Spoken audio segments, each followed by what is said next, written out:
Welcome to another episode of Mobile Technology Spotlight, sponsored by Samsung Electronics and presented by Public Safety Insight. Samsung is committed to supporting public safety and helping first responders to use technology as a force multiplier. I'm Scot Haug, and today I'm joined by Keith Redlin from Samsung and Liz Kohler, the founder and CEO of Nexion Solutions.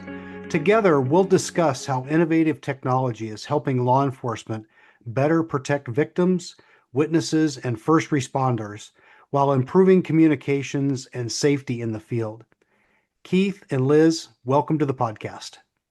Thank you, Scott. Yeah, thank you, Scott. We're so looking forward to this.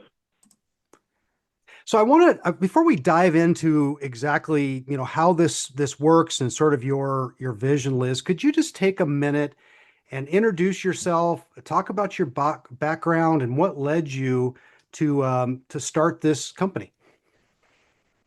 Absolutely. That's actually a question I get asked a lot, and very happy to answer it. So on the professional side of things, I've been in the technology space for the better part of, we're just going to 20 plus years at this point. I think that's fair to say, 20 plus years, and primarily focused on kind of healthcare technology, wearable technology, and also the I've fallen and can't get up space of technology solutions. So most people are familiar with that, and hopefully that gets a little bit of a laugh. Those were kind of my professional jams for a long time.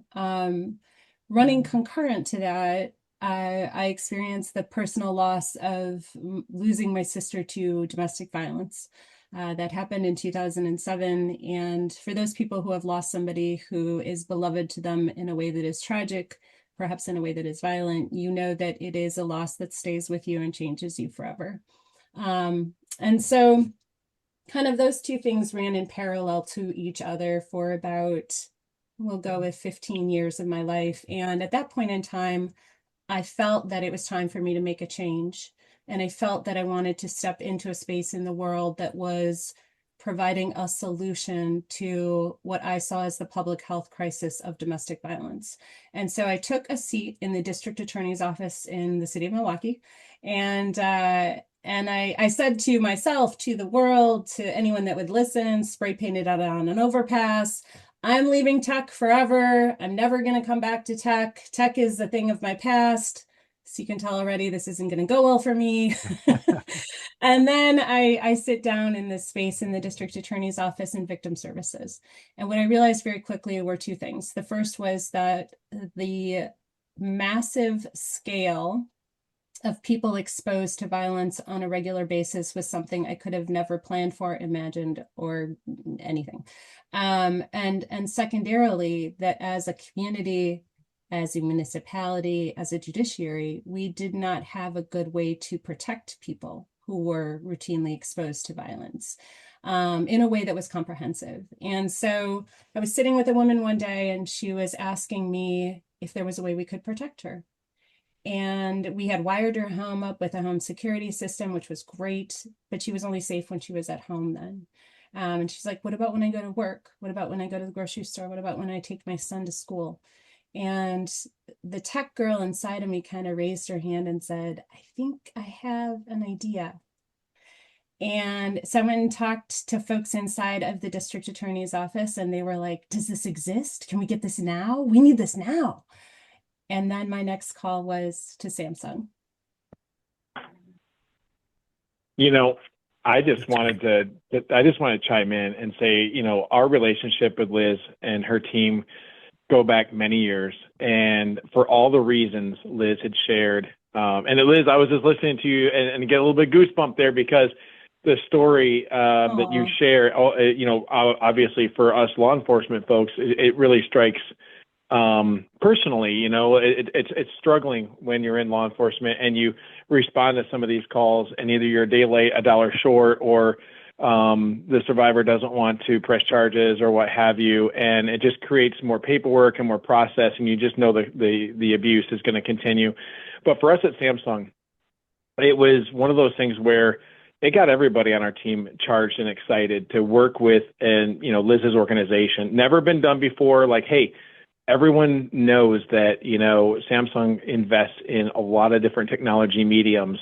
And when Liz came to us with this idea, it was really hard for the team not to say, yeah, we're all in. I mean, this hits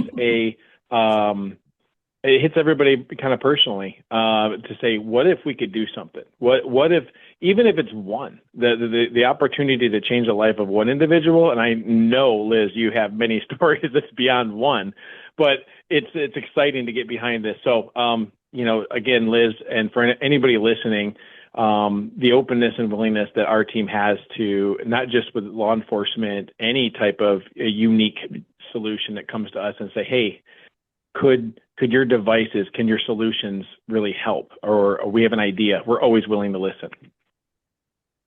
So Liz, as I was a law enforcement officer for a long time, and one of the challenges that we had is when we would go to a scene and someone would talk about the things that they're going to, a lot of times what was said is, well, call us when something happens.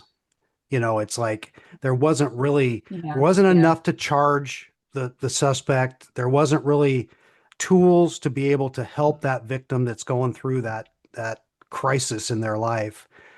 And talk a little bit about what you hear from victims as you're able to bring this tool to them. And we'll talk about some of your success stories, but just in general, what do victims say when you're able to bring this technology to them?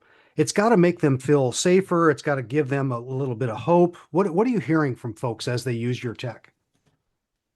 Well, and I want to go back to something you said too. You said, in law enforcement, so often the only recourse is to say, well, call us when something happens. And I'm sure that you said that to people knowing that call was never going to get to you. Right. And that's of course the thing that haunts us all and drives us all, right? So on the victim side of things, or I like to use the word survivor, but I know victim carries a certain there's legal components to the word, but when we work with survivors, I would say that there is a moment, and I don't work directly with survivors anymore unless I happen to be training in a new agency. But when we were working, directly with survivors, when I was working directly with survivors, we will always test the device, and there is a moment where they connect to our emergency operators who are always there for them. And that connection is, of course, facilitated by connectivity of the device and the device itself. But there is this moment that they have, and there is every single time a visceral reaction, because one of the things that I'm sure you saw in law enforcement and is true is that specifically with domestic violence, one of the kind of more horrible aspects to it is that abusers tend to isolate a person. They tend to strip away relationships that can reinforce that person in the world. And so they end up with this feeling of being utterly alone. Mm-hmm. The other element is that they end up feeling like they're constantly in this he said, she said debate. And he might be better at telling a story than she is. Mm-hmm. So frequently they can't come forward to law enforcement when you guys show up because they know they don't have the evidence to press charges and win. Right. And so there's this moment when they connect to this emergency operator who is competent and it's a voice, it's a voice saying, hey, are you safe? I'm here for you. And the visceral response, everybody has a different one, but everybody has one. I've had women throw themselves into my arms. I've had women laugh and high five me. I've had women break down crying, but they are all experiencing this moment of not being alone. Right. And then the other thing that affords us is the ability to capture and create additional evidentiary support, right?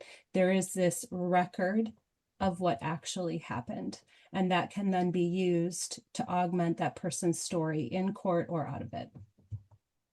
Yeah, that's great.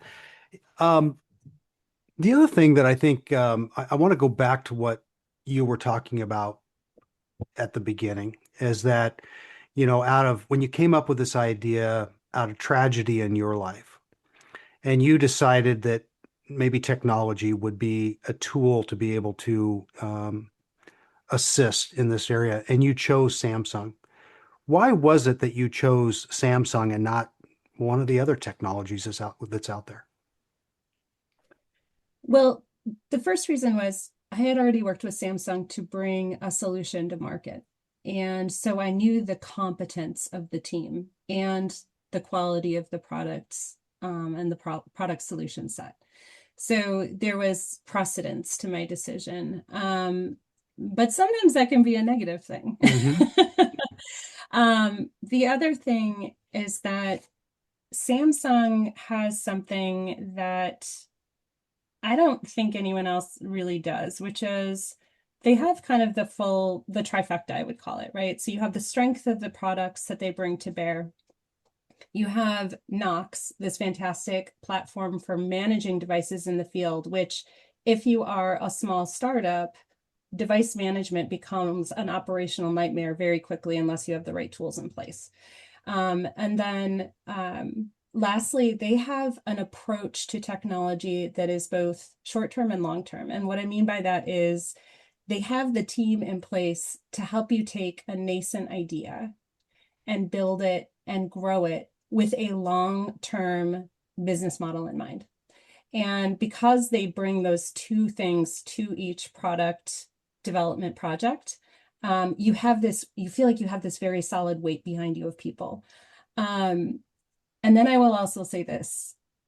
When I brought this idea to Samsung, they did get on board right away. And I'd love for Keith to actually talk about that a little bit. But I have never once felt alone in this journey. I founded this company by myself. I have a great team of people around me, but I have these incredible teams behind our team. And one of those incredible teams is Samsung. And I could not have done this without them. Well, So I just want to throw that in there as well. well, thank you, Liz. And I just wanted to add to that too. Like, you were well down the road of working in engineering, and I would say the art of the possible tank, right? These are the teams that are thinking about how do we take your idea and fit that within our device ecosystem. But more importantly, I think you nailed it, right? It's how are we going to manage this to scale in a way that everything's going to work and operate in the same fashion in which you envisioned, and then make sure that it's consistent, because I mean, heaven forbid, you don't want something, operating differently in one market from another market. It all has to work seamless, and it has to be almost zero touch. What I mean by that is that you put your stamp of approval on it, and then when these roll off, they're in an environment that knows that it's a trusted environment. It meets compliance. But our engineering team is very much involved. And I just wanted to say, like, I met you when this thing was down the road. It was our team saying, okay, now how do we take this and the public safety aspect? How do we continue this conversation with some of our biggest and brightest customers that are responsible for, curbing these crimes or addressing them in their communities? And that's again where our relationship took off. And it was much to my surprise that, wow, what do you mean Liz has been already working with us on this for a long time? Like it was like America's best kept secret and within Samsung. But what I liked about it actually is that the bugs were already beginning to work out. The partnerships were already become in place, and we had folks like Alex on our team that was already intimately involved with your team and understanding. And once I heard that Alex and the team were involved and Mark Irwin's team was involved, I stood back and say, just tell me when it's done and we'll have a conversation, because I know it's going to be done right. Yes. And Alex, the person that he just mentioned, was my first call. When I said I first called Samsung, Alex was my first call. So yeah, very much. I love the team. Like, I absolutely love the team. Like, Keith went to an event a few weeks ago that was a domestic violence event, and he shot me a text. He's like, "Hey, just thinking about you," and it's like, it's that type of mindset that they all like. I feel as though they are colleagues. We have this deep partnership that I am grateful for every day. That's great. Yeah, I appreciate that, Liz. And we feel the same, because whether you're positioning a tablet, a computer, a phone, whatever the case may be, right? We all have them, and to me, it's what does the story tell about how you use this technology catches my attention and catches the attention of many others that are looking at to solve something, right? So, we talk about all these things that, a phone is a phone, right? I just use that one as an example. The phone is a phone in everybody's environment. Work like you live. It's the same device that, you pick up every day. You check it first thing when you get out of bed and you're looking at your emails or looking at your calendar, what's up today. But that's not really cool. Whenever I interview someone, or whenever I'm sitting down for the first time with a police chief or someone who's making a big decision for their agency, I always ask them, what's the coolest app that sits on your phone? I'm just curious, because one, I want to download it. If it's that cool for the chief of police of Dallas, for instance, then I might want it on my phone, unless it's proprietary to his agency. But I can tell you, the stuff that we've worked with you on, it's pretty darn cool. It's pretty cool. Oh, thank you. And that's a great segue into the next question. And Liz, what do chiefs, sheriffs, officers usually say about this technology in action? And then second to that, what are some of the misconceptions that agencies have about the tech that you're using? I love that question. All right, this might be a longer answer, so jump We in got if time. you want to break in. So what we were looking to solve for law enforcement, because I'm a technologist, I had worked in the DA's office. I knew that I wanted to protect a person, right? I wanted to protect a survivor, but I also knew as a technologist and a person who was sort of beginning to understand, at least enough to be dangerous, the elements of public safety, that if we created something to protect a person, but it remained insular to them, then all we've done is create another data silo, and we don't need another data silo in public safety. And so I wanted to give that person the capability to have information ripple out to the organizations and agencies that were tasked and sworn with the obligation of protecting that person. So in other words, we want to take that survivor, design to what they need, but then also design to what the agencies around that person need in order to bolster them and help them do their jobs better and potentially safer. So what that means in the real world is the problems we are trying to solve for law enforcement were enhanced safety, better information flow, and then an interesting element that I didn't design for, but was kind of maybe a happy byproduct, was credibility. And I'll talk about all of those things. And Keith, this is where I would love for you to jump in with law enforcement, and Scott, you too, with law enforcement background. So with respect to safety, a lot of times you guys know, domestic violence calls are the most dangerous in general for law enforcement to respond to. There's a lot of uncertainty. There's a lot of potential for emotions are already ratcheted really high. And you guys are walking into the middle of that. And so the goal was, how do we make that a safer experience for police officers? And the answer really becomes better information, eyes on the inside, that type of information idea, right? And so the way that our solution works is we are able to provide both real-time information kind of on scene to officers as they are responding, but then we are also able to provide background information in a way that dispatch doesn't normally get and operations doesn't normally get as they are responding. So it was kind of like those elements of like, how can we provide greater information, because information is powerful when you are planning a response to something. Hey, Liz, I just wanted to add into that, one of the biggest things that we talk about in the mobile world on the police side of the house is situational awareness, right? And that comes in so many different shades of colors that it's not just dots on a map, right? It's actually intelligence, it's historicals, it's, like you said, almost a real-time understanding of what's happening. And that's extremely useful for the responding officers or deputies, is to have a little bit of that information beyond what's in the law enforcement database. Yeah, and something you just said, actually, I want to kind of springboard off of, which is those information flows and dots and connections are vital, right? I mean, and they're even vital in after the fact. So specific to my sister's case, she had called 911 7 times in the 2 weeks leading up to her death. But responding officers on the day of her death didn't have access to any of that information. They didn't know that she had called 911 7 times, even though that's a very clear escalation that is normal in the world of leading up to lethal situations in domestic violence, right?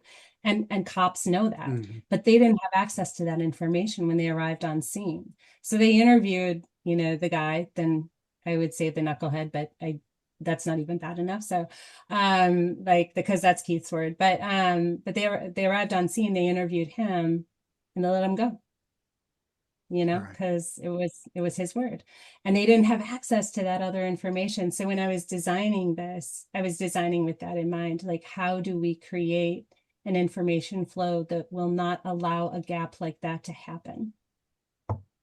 Yeah. I also talked about, and I'm going to come back to it, is credibility. And this is something that law enforcement officers that I worked with in our very first implementation of the technology, that they shared with me, and it never even occurred to me. So it was, as I said, a happy byproduct. But when calls come in general to 911, and there are, as you all know, so many of them, the city of Milwaukee receives between 48 and 64,000 calls every single month into 911. So it's like, so how do you elevate the true life or death situations above all of the noise? And one of the things that officers talked about was, hey, we know that with your solution, that they were provided to people who are at highest risk for lethality. So they were like, any call that comes in from that solution set gets a priority 1 response, because it had that credibility attached to it. They didn't even need to question it. And so things like that kind of remove part of the element of the unknown. This case, like all of a sudden, this case. That was very helpful to them on scene, on the job. So one of the things that I think listeners are going to want to hear is success stories.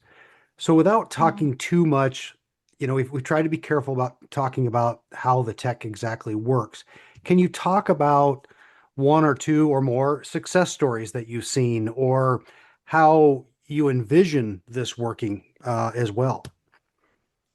Oh, I love that. If you're inviting me to dream, you got to hang out for a while. Yeah, let's do it. Let's do it. So it's interesting, because one of the stories that has, I now hear about the stories from my customers and not kind of directly. Like, so when we were first implementing our technology, I was closely plugged in, because I was actually part of the distribution, and living in the space of researching the solution, and is this actually working as intended, and are we achieving our success metrics and all that good stuff.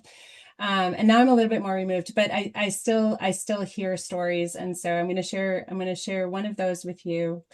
So we had a woman who and this was actually just a few weeks ago. She had stepped away from her husband. They were separated. She was in that place of kind of real danger.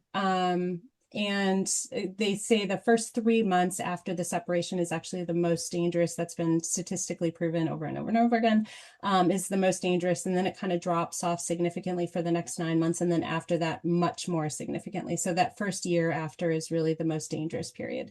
So she was in those kind of first few weeks and was out at a bar, and he walked in. And he went up to her, and I heard this afterwards from her advocate, went up to her and told her she wasn't going to be leaving alive. Wow. And she, she's there with friends, and she doesn't know what to do. So she hits her device. And 3 minutes later, that's the way that they told it to me. I have no idea how much time it actually was. 3 minutes later, officers are walking in. The guy's in violation of his restraining order, and he's taken to jail. Perfect. Yeah. And then there is the one that Keith is familiar with, which was part of our original pilot program, where we had a young woman who was kidnapped at gunpoint. Officers actually arriving on scene after she had initiated an emergency call. Officers arriving on scene watched her get pushed into his car at gunpoint, so they knew he was armed. And then they lost him in morning traffic. And we were able to facilitate essentially a police chase through the city of Milwaukee one morning. And they arrived at his apartment building. He pulled her into the basement. And it was interesting because when I was interviewing law enforcement afterwards, they said, we knew he was armed. And so normally we would have waited for SWAT. But they also knew exactly when he had gone down there because we could tell them that based on the device.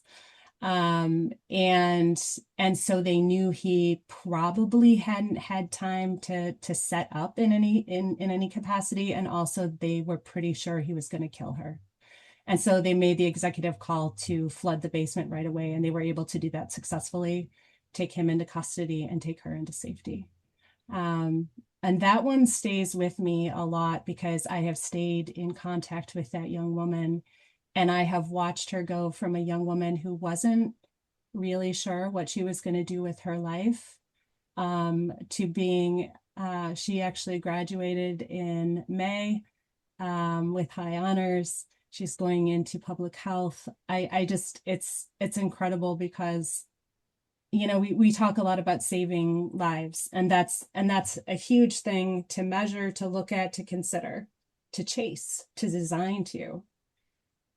But when you see somebody's life and what happens after, because like she said to me, I knew I was going to die, and then I didn't. And I wanted to live in a different way. And that to me has always stayed with me. Like her story lives inside of me and every design decision that I make with respect to this company. I was just going to say, thank you for sharing that story again. It never gets old hearing that story because it's, from our side of the house at Samsung, it's motivational. We have a healthcare team. We have a military government team and public sector team. And as we look at technology, so many ways, we're connected to, DoorDash, we're connected to Walmart, we're connected to all of these big box, big logos that we touch every day. But very few realize how we're connected in this world. And to me, that kind of drives me every day. And just like a couple of weeks ago when we reconnected, Liz, it's, hey, what's going on in your world? And this is like the tip of the iceberg for you. You're taking technology and the energy and the lessons that you've learned, and you're continuously thinking about how else can this work in a different vertical or a different use case. And that's really what it's companies like yours and mine and people like you that we love that challenge. So thank you again for sharing that story. Absolutely. Yeah, and I just want to echo what Keith said. Thank you. When we ask about success stories, and you've given us a couple of them, the thing that a lot of people don't understand is that there are so many other successes out there.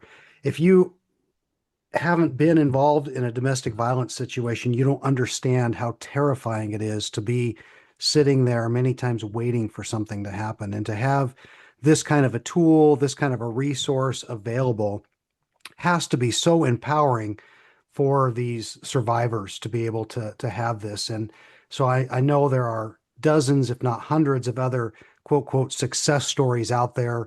And I just appreciate you sharing a couple of those with us. As we close out here, I wanted to give each of you just a minute to sort of give us any closing thoughts that you have. And Keith, I'll start with you, and then Liz, will close out with you. Yeah, thank you. And today's session has been great because it just, like I said, re-energizes me. And I just put a note down to give Alex a call because we got some other stuff working on. But for me, it's what Liz had shared on the why. It's what really drives us here at Samsung. While we have some really cool devices and a very known brand in the industry, the reason we're all here serving is because on our team, it's about people. And it's about having, the right resources within those people to get, companies like Nexion to the next level of their dream or whatever they're trying to accomplish. And then it's the inherent knowledge of, how do we attack this from a standpoint of making sure we're compliant. So while people have a great idea sometimes around, hey, well, I want to do this widget's going to do this for us, with the experience that we have on our team, from business development, from Todd Maxwell's team, really understanding CGIS or the complexities of large scale deployments, all the way down to HIPAA, all the way down to, how do we put this in a route to market way to where people can buy it and people can purchase it. And while it may have a Samsung brand somewhere, at the end of the day, it's really, in this case, a collaborative effort with, like, for instance, Nexion that says, hey, we want to solve this challenge, but we need this kind of it. So I just wanted to say for your listeners and the listeners out there, one, I mean, this story has always been inspiration to me because it's how did Liz attack this from a standpoint of what else can be done with her technical mindset and also like her willingness never to give up. But thank you, Liz, on behalf of our entire team, just trusting in us. We get better every time we do this type of work. And certainly we get better with your team as well as you continue to dream big and work with us on new projects. I loved all of that. Thank you so much. And I do have to say, with the team that I have at Samsung, I've gone to Samsung events where, it's their company events, and somehow I ended up going to them. And it's like happy homecoming week. Like I'm hugging person after person after person because I'm like, oh my gosh, I can't believe how many people have been brought into supporting this solution internally. I think we owe you a company badge or something. Pretty soon you just come walking right through the front door. I would love if it just didn't involve Herculean efforts for me to work at the New Jersey office when I was in town. So I guess I just want to say, with respect to what Keith said, we really were paving the road as we were walking on it, from a connectivity standpoint, to a software standpoint, to a device standpoint, to a platform standpoint. And Samsung brought the A team to allow us to do that. And I just, like I said, I think I sound like I'm overwhelmingly grateful, but I am overwhelmingly grateful. But it was just, it felt, I never felt like we were not going to get it done because I knew that we had the right team behind us. And it's very obvious when you are working with the right people that they are the right people, because things are getting done and they're getting tested and they're getting done properly. And I guess I would just say, in terms of the future, like the officers and survivors and advocates and prosecutors that we support and that we serve, we will go where they lead us. We will go where they need us to go. The best solution sets come from that front line in terms of what do they need. And I really feel like at this point in time, the world is our oyster. As Keith said, we are bringing forward 2 major collaborations this year. And so those were what I was bringing Keith up to speed on a couple of weeks ago. And of course, they're right there with us. And so I'm very, very excited about the future and where we'll be able to take this company and for the people that we serve and for that survivor. Thank you, Liz. And, we purposefully in this podcast not talked too specifically about the tech. Obviously that just goes without saying. But if an agency or someone wants to learn more about the technology, what implementation looks like, where the technology is headed, how would they reach out to you to get more information?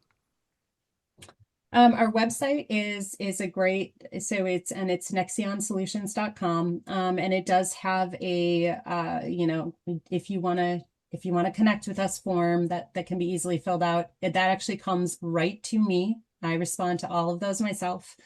And then we also have a fairly robust LinkedIn platform.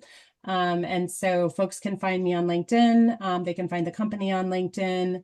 And there are places to connect with us there on kind of a deeper level to have a more robust conversation about the tech. Well, thank you so much. Thank you to Samsung for sponsoring this podcast. These Thought Leader podcasts have been wonderful. And thank you to both Liz and Keith for joining us today. And I want to encourage listeners, as you're listening to Liz and Keith talk about this solution, take a look at it, do some research, and see if it's good for your organization. Because so many times, as Liz said, that survivor is calling and calling and calling for help. And this technology will help prevent tragedy from happening. So take a look at that. Take a look at Samsung's public safety initiatives. And again, we really appreciate everyone joining us today, and be safe out there. Thank you, Scott.